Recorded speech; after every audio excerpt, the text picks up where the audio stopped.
Bismillahirrahmanirrahim. Dear students, this is lecture 14 of the course of differential geometry, and in this lecture we will discuss torsion and some computations of space curves. I am Dr. Mubin Munir and this is course code Math 4117. In this lecture we will prove the second form of the formula for the torsion of a space curve. Last हमने space curve जो कि unit speed parameterise था उसके torsion का formula drive किया था। इसके start में हम टोर्शन का फॉर्मूला ड्राइव करेंगे किसी भी जनरल कर्व के लिए। फिर उसके बाद हम फ्रेनेट और सेरेट इक्वेशंस फाइंड करेंगे। हम नॉर्मल ऑस्कुलेटिंग और रेक्टिफाइंग प्लेन्स की इक्वेशंस को कंप्यूट करने का एक मेथड भी सीखेंगे। कंक्लूड करेंगे हम इस लेक्चर को matrix form of this Frenet Serret equation से और देखेंगे कि ये मैट्रिक्स फॉर्म के अंदर जो कोफिशिएंट मैट्रिक्स है वो स्क्यू सिमेट्रिक मैट्रिक्स है। From computational point of view, this lecture is quite important one. तो इस स्लाइड में हम किसी स्पेस कर्व की टोर्शन का जनरल फॉर्मूला देंगे रिगार्डलेस के वो कर्व यूनिट स्पीड पैरामीटराइज्ड है या नहीं है। अगेन यहाँ ये बात रिमाइंड करवानी है मुझे कि अगर एक कर्व यूनिट स्पीड नहीं होता तो हमें उसको आर्क लेंथ फंक्शन यूज करके यूनिट स्पीड पैरामीटराइजेशन करनी पड़ती है, जिसमें हम ये इस्टेब्लिश करते हैं कि आर्क लेंथ एस जो है वो फंक्शन बन जाता है किसी प्रीवियस वेरिएबल टी का। अब लेकिन some time arc length function जो है वो इन्वॉल्व करती है इंटीग्रेशन को, और ये इंटीग्रेशन एवरी टाइम ऐसी इंटीग्रेशन पॉसिबल नहीं होती कि इसे जनरल पहले ही वेल नोन फंक्शंस के अंदर कंप्यूट किया जा सके।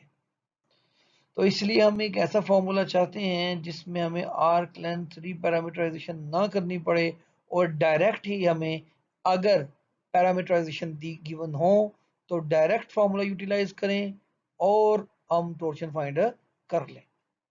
पहला केस जो हमने पहले पार्ट में हमने प्रूफ किया था वो था जब कर्व यूनिट स्पीड पैरामीटराइज्ड है। अब हम जनरल प्रूफ करेंगे। Let gamma be any regular curve in R3 with nowhere vanishing curvature। Again दोबारा बात है कि कर्वेचर किसी भी पॉइंट पर जीरो नहीं हो सकती, यानी वो कर्व जीरो ना हो। देन अगर हम प्रीवियस वेरिएबल के डेरिवेटिव को डॉट से रिप्रेजेंट करें तो कर्वेचर तो torsion is given by this. अच्छा जी, in general case we use t for a general parameter and s for arc length parameter. It is established in the first lectures that arc length becomes a function of the previous parameter t. अब हम कैसे compute करेंगे? हम numerator और denominator के फॉर्मूले find करते हैं। फर्ज कीजिए s हमारा आर्क लेंथ पैरामीटर है, then gamma with respect to t जब हम फाइंड करेंगे तो क्या होगा? तो ये होगा d gamma by d s, क्योंकि गैमा हमारे पास अब पैरामीटराइज बाई एस है और चेन रूल के मुताबिक इस एस का डेरिवेटिव रिस्पेक्ट टू टी आ गया। सो ये फर्स्ट डेरिवेटिव कंप्यूट किया। सेकंड डेरिवेटिव कैसे कंप्यूट करेंगे? अगेन वो आएगा इस पूरे का फिर डेरिवेटिव, यानी फिर दोबारा d r over d s का अगेन डेरिवेटिव आ गया। ये इसका प्रोडक्ट रूल और चेन रूल दोनों इकट्ठे लगाने पड़ेंगे, d s over d t का स्क्वायर, अगली बात का d r over d s derivative plus d second derivative, और फिर ये चेन रूल लगाया तो d r over d s लगाया, d gamma over d s लगाया। सिमिलरली हमने दोबारा फिर इसका फर्दर फिर डेरिवेटिव रिस्पेक्ट टू टी ले लिया, फिर वही काम दोबारा किया, दोनों स्टेपों में दोबारा अप्लाई किया, यहाँ पर भी और यहाँ पर भी, तो हमारे पास ये फॉर्मूला आया चेन रूल और प्रोडक्ट रूल के इस्तेमाल की मदद से।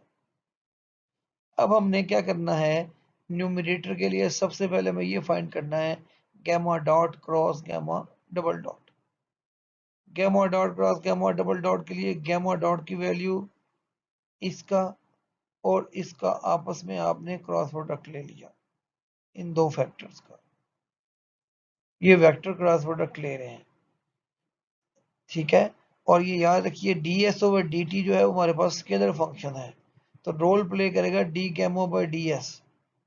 फर्स्ट फैक्टर जो है वो d s over d t, d s over d t का square d s over d t का क्यूब आ गया, और d gamma by d s और d gamma square by d s square इसका क्रॉस प्रोडक्ट आ गया। ये factor पहले दोनों को मल्टीप्लाई करके आया।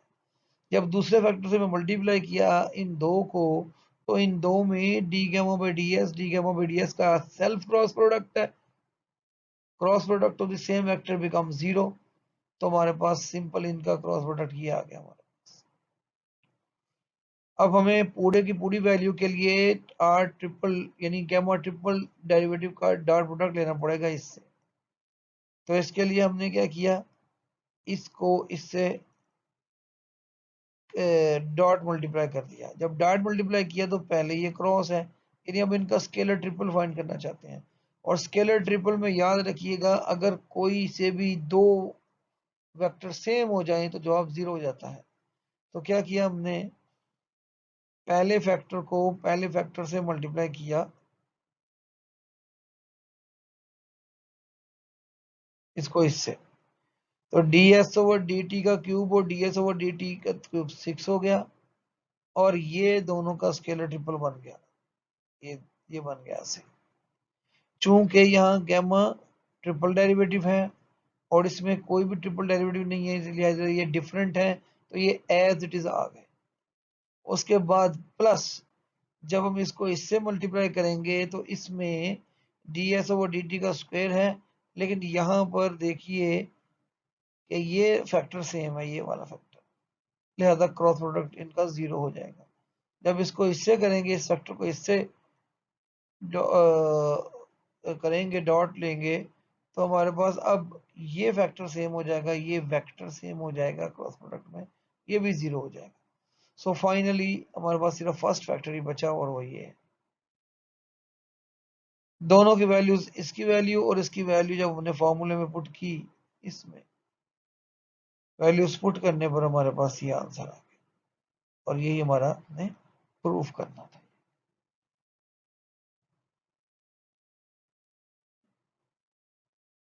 इस स्लाइड में हम टॉर्शन कंप्यूट करेंगे हेलिक्स का। हेलिक्स एक स्पेस कर्व है और इसकी हम स्टैंडर्ड हमारा स्पेस कर्व का एक मॉडल है हेलिक्स, और बार बार हम इसके बारे में एग्जांपल्स दे रहे हैं।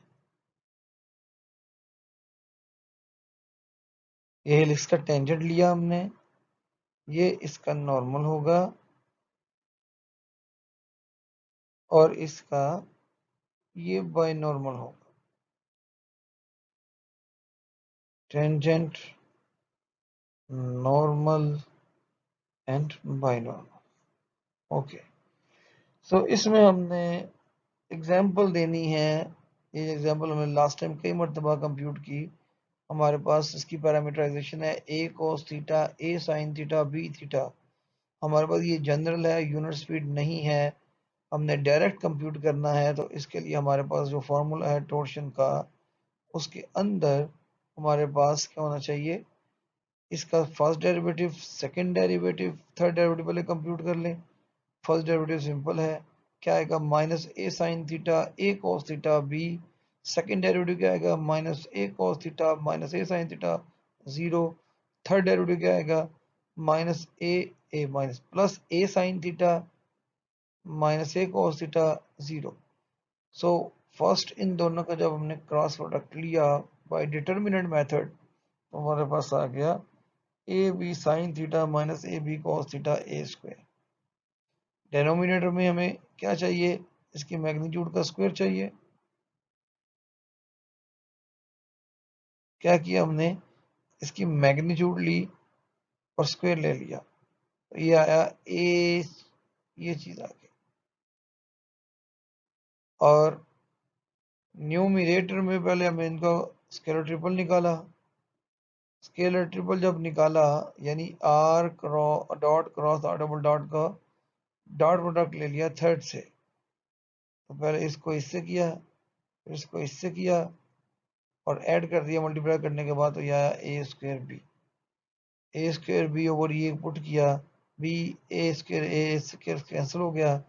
तो ये फॉर्मूला बना और सरप्राइजिंगली ये देखा कि टोर्शन के अंदर थीटा इन्वॉल्व नहीं हो रहा हेलिक्स का।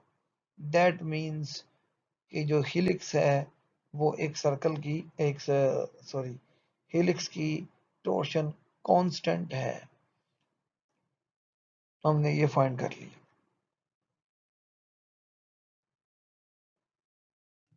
तो इस स्लाइड में हम डिस्कस करेंगे कि हम तीन जो म्यूचुअली परपेंडिकुलर प्लेन्स थी, osculating plane, normal plane, rectifying plane, इनकी इक्वेशंस कैसे फाइंड कर सकते हैं। हमारे सामने एक कर्व सी है जिस पे हम मूव कर रहे हैं इस डायरेक्शन में, और हम एक पॉइंट P पर पहुंचे हैं। लेट्स से ये पॉइंट P है और इस पॉइंट P पर हमने पहले तीन म्यूचुअली परपेंडिकुलर वेक्टर प्लॉट किए, टेंजेंट वेक्टर, नॉर्मल वेक्टर और पाई नॉर्मल वेक्टर। और इनसे आपके सामने प्लेन्स आपको शो हो रही हैं। एक है ब्लू कलर में ऑस्कुलेटिंग प्लेन जो टेंजेंट और नॉर्मल प्लेन वेक्टर से स्पैन हो रही है। ये एक वेक्टर ये है और एक वेक्टर ये जिसको स्पैन कर रहा है। और दूसरी प्लेन है हमारे पास रेक्टिफाइंग प्लेन जो कि रेड कलर की है और वो बायनॉर्मल और टेंजेंट से स्पैन हो रही है, ये वाली। मैं पर्पल कलर में शो कर रहा हूँ ये प्लेन, ये वाली। और नेक्स्ट है नॉर्मल प्लेन जो बायनॉर्मल और नॉर्मल के से स्पैन हो रही है, बायनॉर्मल प्लेन। इनकी तीनों की क्वेश्चन फॉर्म करने के लिए मुझे ये जेनेरिक फॉर्मूला यूज करना पड़ेगा जो तीनों के लिए एप्लीकेबल होगा। इस फॉर्मूले में आर क्या है? आर इस फॉर्मूले में कोई भी प्लेन का पॉइंट है जो कि मतलब फॉर एग्जांपल वो, अगर आप इसमें ये भी हो सकता है, ये भी हो सकता है, ये भी हो सकता है, ये भी हो सकता है, और ये डिटरमिन है, ये डिटरमिन करेगा पूरी की पूरी प्लेन की क्वेश्चन को, ये वेरिएबल होगा। आर पी जो है वो इस पॉइंट पी के कोऑर्डिनेट्स हैं, ये आर पी है इसके कोऑर्डिनेट। ठीक हो गया। अगर आपके पास ये है 3 एक्सिस तो इसके कोऑर्डिनेट ये, इसके पोजीशन वेक्टर के कोऑर्डिनेट है आर पी। और वी क्या है? वी है जिसकी इक्वेशन आपने फाइंड करनी है, वी उस प्लेन के परपेंडिकुलर वेक्टर है। फॉर एग्जांपल अगर हम ऑस्कुलेटिंग प्लेन फाइंड करना चाहें तो ऑस्कुलेटिंग प्लेन स्पैन हो रही है नॉर्मल और टेंजेंट से, तो इसके लिए बाय नॉर्मल वेक्टर जो होगा ये वाला, ये यूज होगा वी की जगह। अगर मैं ये प्लेन रेक्टिफाइंग प्लेन फाइंड करना चाहता हूँ तो रेक्टिफाइंग प्लेन स्पैन हो रही है टेंजेंट और बाइनॉर्मल से, तो इसके लिए मुझे नॉर्मल वेक्टर को यूज करना पड़ेगा। इसी तरह नॉर्मल प्लेन स्पैन हो रही है बाइनॉर्मल और नॉर्मल वेक्टर से, तो इसके परपेंडिकुलर होगा टेंजेंट वेक्टर, वो यहाँ यूज किया जाएगा। ठीक हो गया। सो हमारे पास मतलब फॉर एग्जांपल मैं लिखना चाहता हूँ रेक्टिफाइंग प्लेन की क्वेश्चन क्या होगी, वो होगी r minus position vector point P क्या डॉट प्रोडक्ट। अगर मुझे रेक्टिफाइंग प्लेन की क्वेश्चन चाहिए तो रेक्टिफाइंग प्लेन के परपेंडिकुलर नॉर्मल वेक्टर, तो उसकी क्वेश्चन ये होगी, यानी इन दोनों का फाइंड करके आप इनका डॉट प्रोडक्ट फाइंड कर लीजिए। सिमिलरली बाकी थ्री प्लेन्स की इक्वेशन भी ऐसे फाइंड किए जा सकती हैं।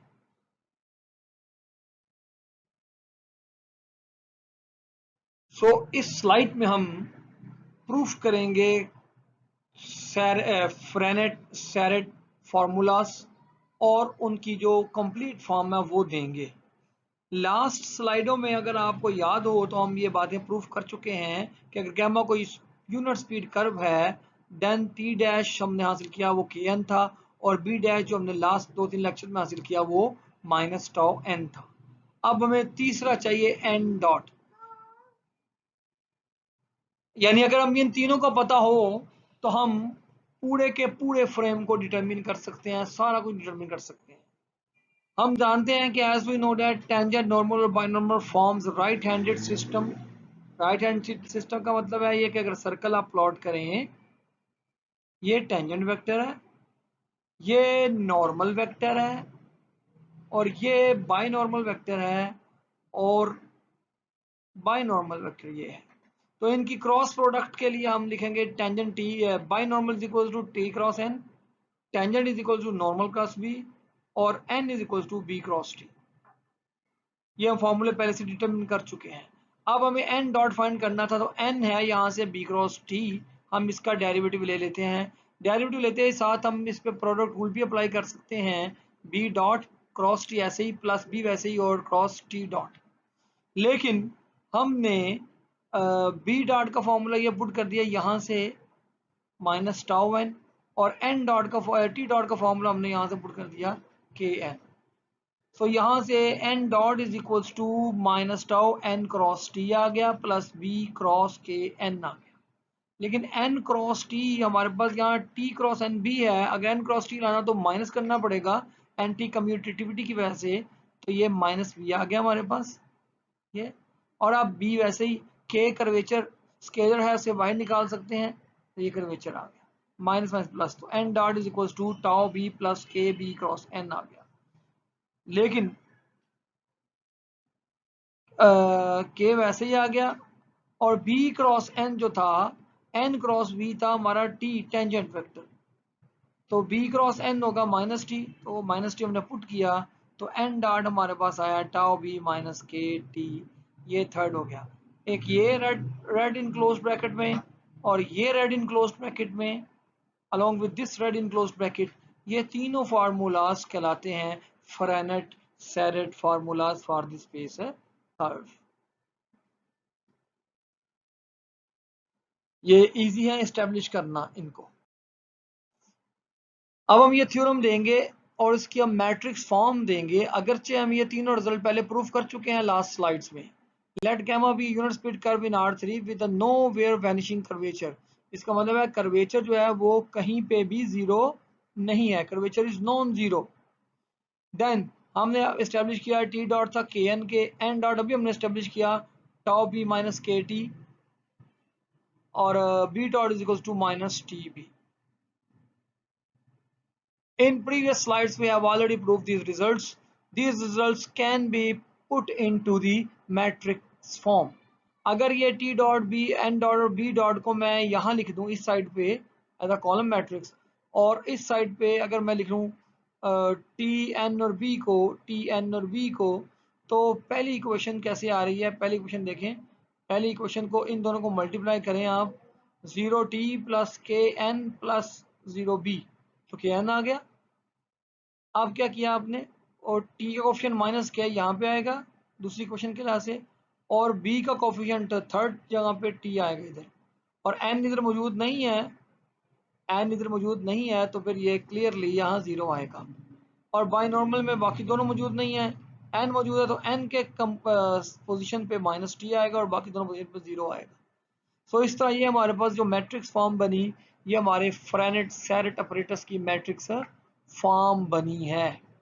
यहाँ ये बात क्लियरली आपको डिमॉन्स्ट्रेट कर दी जाए, अगर हम इन तीनों को यहाँ ले लें, ये टेंजेंट है, ये नॉर्मल है, और ये अगर बाय नॉर्मल है बी, तो हमारा जो एन डॉट होगा, एन डॉट वो टी और बी, यानी एन डॉट हमारा कोई यहाँ वेक्टर आएगा इस यहाँ पे एन डॉट, और यहाँ से जब हम परपेंडिकुलर ड्रॉ करेंगे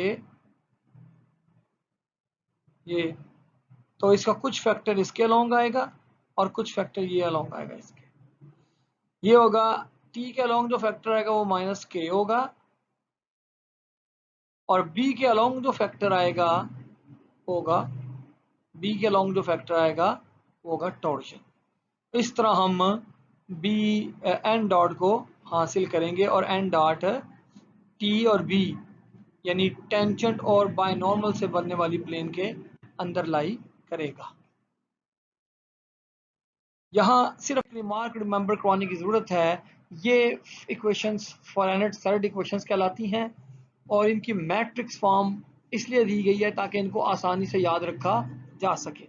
सबसे इम्पोर्टेंट बात यहाँ मैट्रिक्स फॉर्म में ये है कि ये मैट्रिक्स जो था, जो बीच हमने देखा, वो एक एंटी सिमेट्रिक या स्क्यू सिमेट्रिक मैट्रिक्स था। Thank you.